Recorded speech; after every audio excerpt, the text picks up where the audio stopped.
அரசுகள் சட்டசபைகளில் தீர்மானங்கள் நிறைவேற்றியுள்ளன.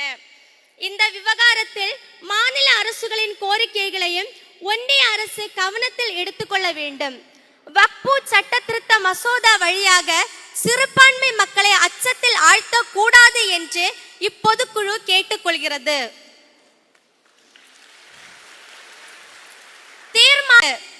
மீனவர் போராட்டத்திற்கு ஆதரவு மற்றும் அவர்களின் பிரச்சனைகளுக்கு நிரந்தர தீர்வு எட்டப்பட வேண்டும். தமிழக மீனவர்களை எப்போதும் மதித்து போற்றும் இயக்கம் தமிழக வெற்றி கழகம். நம் வெற்றி தலைவர் அவர்களும் தான் எப்போதும் மீனவர்களின் பக்கம் நிற்கும் மீனவ நண்பன் என்றே தன் செயல்பாடுகளால் நிரூபித்து வருகிறார். அந்த உணர்வுடன் மீனவர்களுக்காக எத்தகைய எல்லைக்கு தமிழக வெற்றி கழகம் செல்லும் என்பதையும் இப்பொதுக்குழு தெரிவித்துக் கொள்கிறது. கடந்த 40 ஆண்டுகளாக இதுவரை 800க்கும் அதிகமான தமிழக மீனவர்கள் இலங்கை கடற்படையால் தாக்கி கொல்லப்பட்டுள்ளனர். இப்போது வரை அது தொடர்ந்து கொண்டே இருக்கிறது. தற்போதும் கூட தாங்குனா கொடுமைக்கு ஆளாகியுள்ள நம் தமிழக மீனவர்கள் கண்ணீருடனும் கண்டன குரலுடனும் போராட்ட களத்திற்கு வந்துள்ளனர். ஆனாலும் மீனவர்களுக்கு எதிரான கொடுமைகளை தடுத்து நிறுத்தக்கூடிய நிரந்தர தீர்வு பற்றி ஒன்றிய அரசும் தமிழ்நாடு அரசும் இதுவரை யோசித்தது இல்லை என்பது வருத்தத்திற்கும் கண்டனத்திற்கும் உரியது.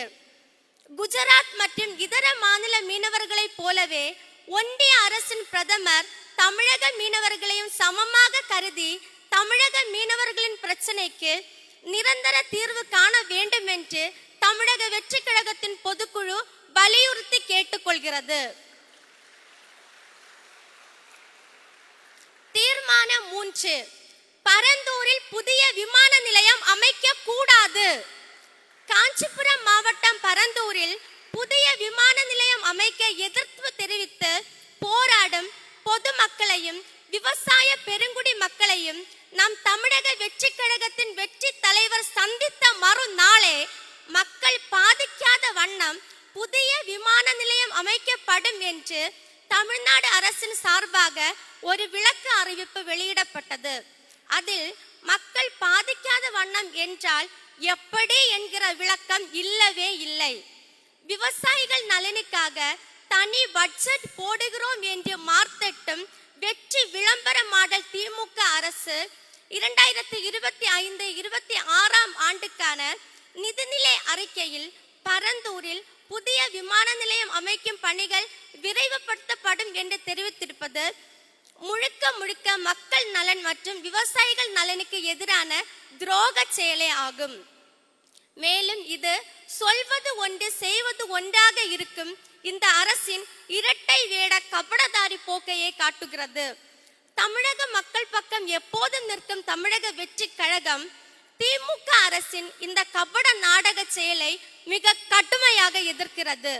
மேலும் புதிய விமான நிலையத்தை யாருக்கும் எவ்வித பாதிப்பும் இல்லாத வண்ணம் விவசாய நிலங்களை, நீர்நிலைகளை, இயற்கை சூழல்களை அழிக்காமல் வேறு இடத்தில் தான் அமைக்க வேண்டும் என்றும் ஒன்றிய அரசையும் தமிழ்நாடு அரசையும் தமிழக வெற்றி கழகத்தின் பொதுக்குழு வலியுறுத்துகிறது. தீர்மானம் 4. இருமொழி கொள்கையில் உறுதி.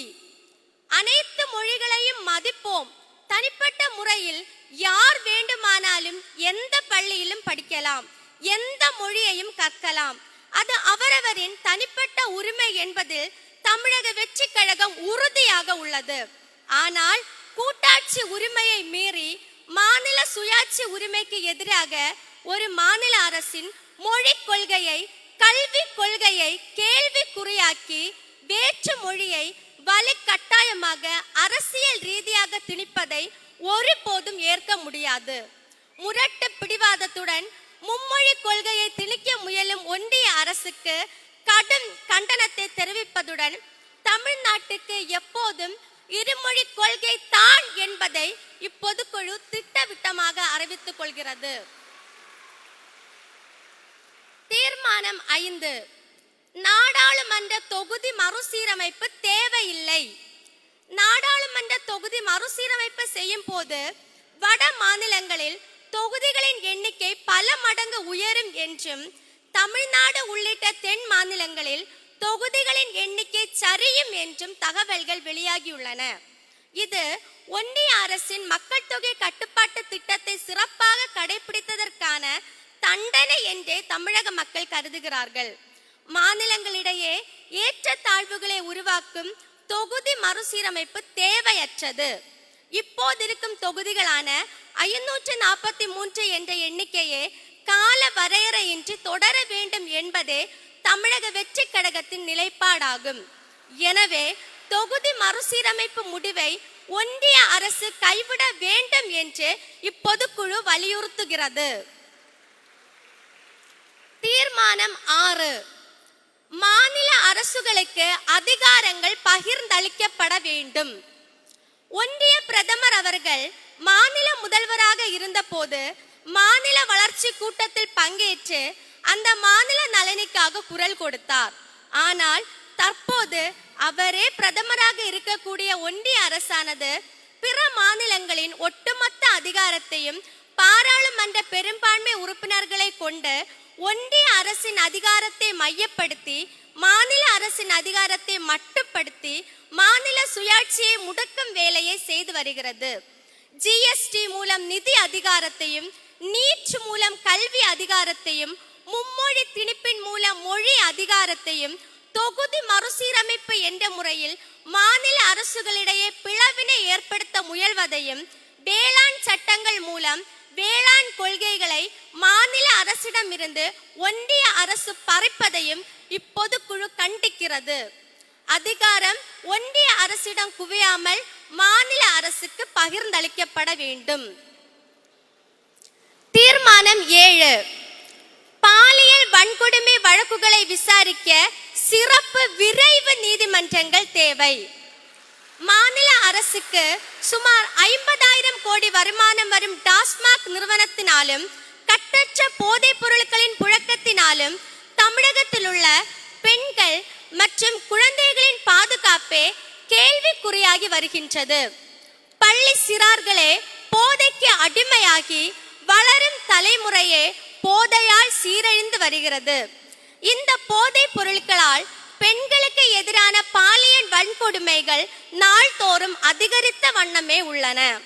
மது மற்றும் போதைப் பொருட்களுக்கு எதிரான விழிப்புணர்வை உருவாக்காமல் போதைப் பொருட்கள் தமிழகத்தில் சரளமாக புழங்கும் நிலையை உருவாக்கியுள்ள திமுக அரசை தமிழக வெற்றி கழக பொதுக்குழு வன்மையாக கண்டிக்கிறது. பெண்கள் மீதான பாலியல் புகார்களை விசாரிக்க சிறப்பு புலனாய்வு குழுக்களை ஏற்படுத்த வேண்டும். அதில் முன்னாள் பெண் நீதிபதிகள் மற்றும் முன்னாள் காவல்துறை உயர் அதிகாரிகள் இடம்பெற வேண்டும்.